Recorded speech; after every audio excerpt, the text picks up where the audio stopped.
acompanhando, e tem uma informação que a gente precisa trazer para quem acompanha a programação da Jovem Pan. O pré-candidato do Missão à presidência da República, Renan Santos, disparou contra o senador e concorrente, Flávio Bolsonaro, chamando ele de criminoso. Santos também questionou os motivos que levaram o senador a se candidatar para assumir o cargo de chefe do Planalto, uma vez que ele nunca quis ser presidente. O fundador do Movimento Brasil Livre também afirmou que Flávio fica em Brasília para fazer negócios e comprar imóveis.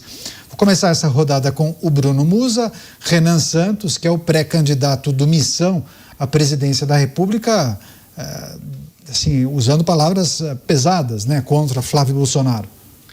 Pesadas, ele parte para temas fortes, ou fala forte, justamente porque ele vem crescendo nas pesquisas, mas ainda, obviamente, muito longe de qualquer situação onde possa concorrer de frente ali, né, pelo menos com o cenário que a gente tem de hoje.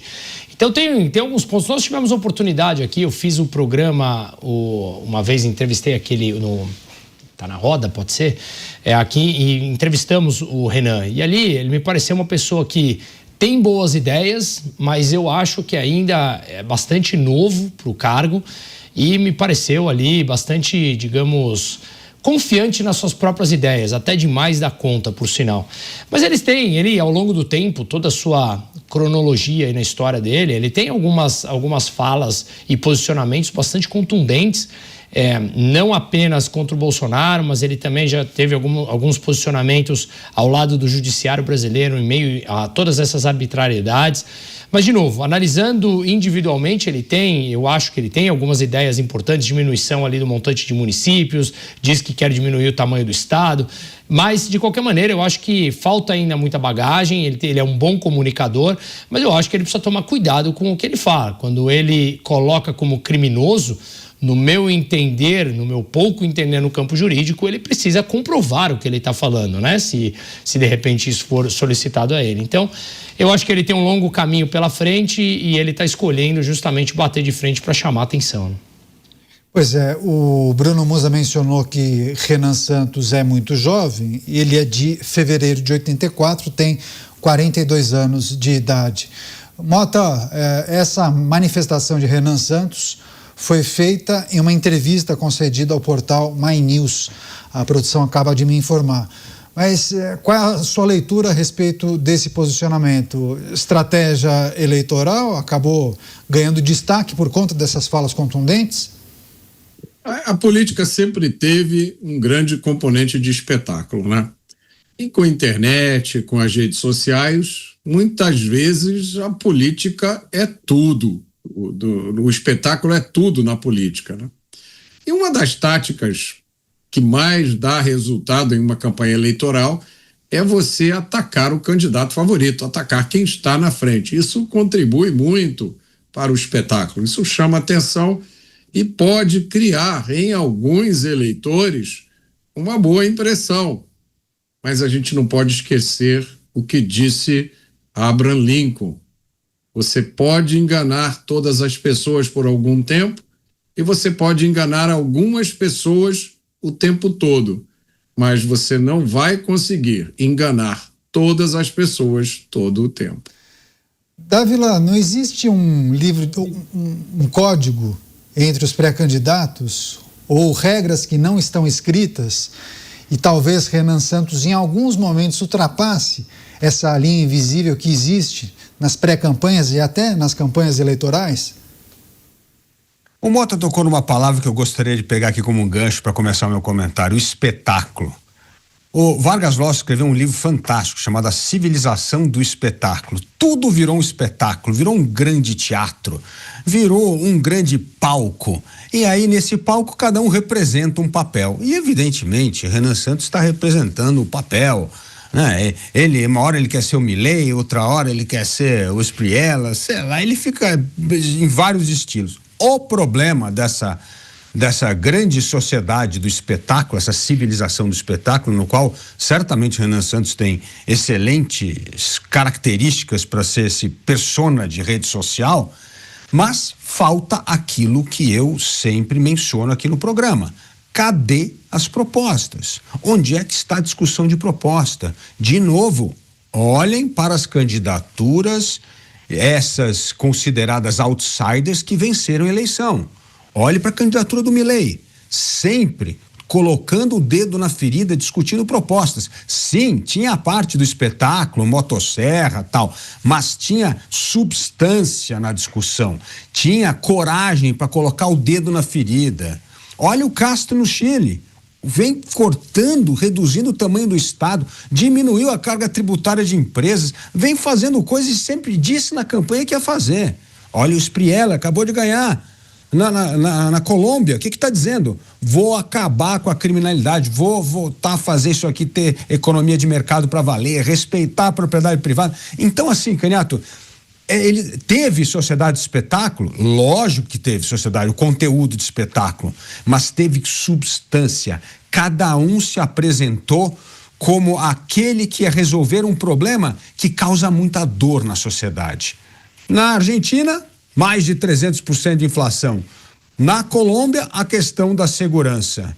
E Castro, evidentemente, tirando um governo socialista e devolvendo a economia de mercado para os chilenos. Então, Canhato, isso é que eu não vejo nos candidatos de direita. Só vejo o espetáculo, só vejo a turma querendo descobrir qual é a motosserra de cada um. Mas a motosserra não foi o que ganhou a eleição de Milei. A motosserra foi apenas um instrumento para essa sociedade de espetáculo. O que ganhou foi a coragem, a coerência das ideias e mostrar que ele era capaz de resolver um problema que afeta dramaticamente a vida do cotidiano das pessoas. É interessante quando o Dávila menciona a motosserra.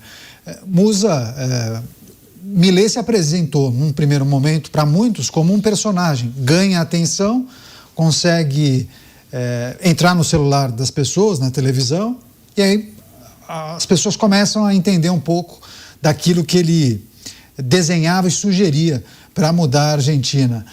O Dávila questiona a falta de substância nos candidatos até aqui. Você acha que nesse embate do espetáculo eles brigam para tentar capturar a atenção do eleitor, mas talvez tenha passado o tempo de oferecer alguma coisa, discutir conteúdo? Você acha que estão somente na discussão tentando o clique da pessoa, mas falta entregar substância? Eu não tenho dúvida, mas veja bem, o eleitor brasileiro talvez não queira comprar substância agora, porque está um clima totalmente polarizado há alguns anos e grande parte das pessoas gostam dessa briga. Quando começa a falar a respeito de programas mais a fundo realmente de governo, a coisa começa a ficar chata para uma grande maioria. O espetáculo, essa espetacularização, infelizmente, ela vende muito mais do que um programa muito bem pautado, porque quando começa a falar tecnicamente, grande parte das pessoas não consegue entender isso. Então eu acho que, infelizmente, sim. Como ele trouxe, o Dávila trouxe aqui o fenômeno Milei à tona com relação a tudo isso, não era o showman, como ele muito bem colocou ali, da motosserra. A motosserra representa uma série de outras coisas. Eu tive a oportunidade de estudar, como eu já falei, estar com o Milei, estudei com o mesmo professor que ele, que hoje é o mentor dele lá, que é um professor espanhol, estudo da Escola Austríaca de Economia. E o Milei, ele é um profundo intelectual no tema. Você pode concordar ou não com o tema, mas ele conhece como poucos ali os livros, ele engoliu tudo aquilo e ele sabe profundamente o que ele fala.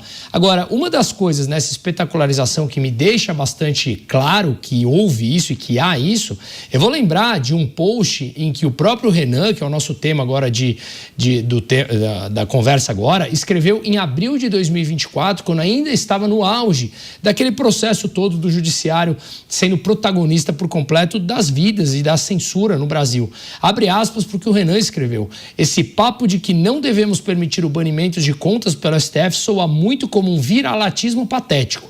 Para essas pessoas, um CEO como Zuckerberg pode decidir banir uma conta pelo motivo que bem entender, mas a Suprema Corte do país não.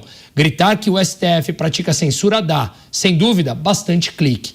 E agora, quando deixou de ser conveniente, ele passou a criticar também as ações do próprio judiciário. Em nenhum momento desse período todo em que o MBL apoiava o Bolsonaro, ele não fez críticas às decisões monocráticas, à ausência do contraditório e todas as arbitrariedades que o judiciário brasileiro praticou ao longo desses últimos tempos. Então, me parece sim que há uma espetacularização e, infelizmente, o público compra mais isso do que algo técnico.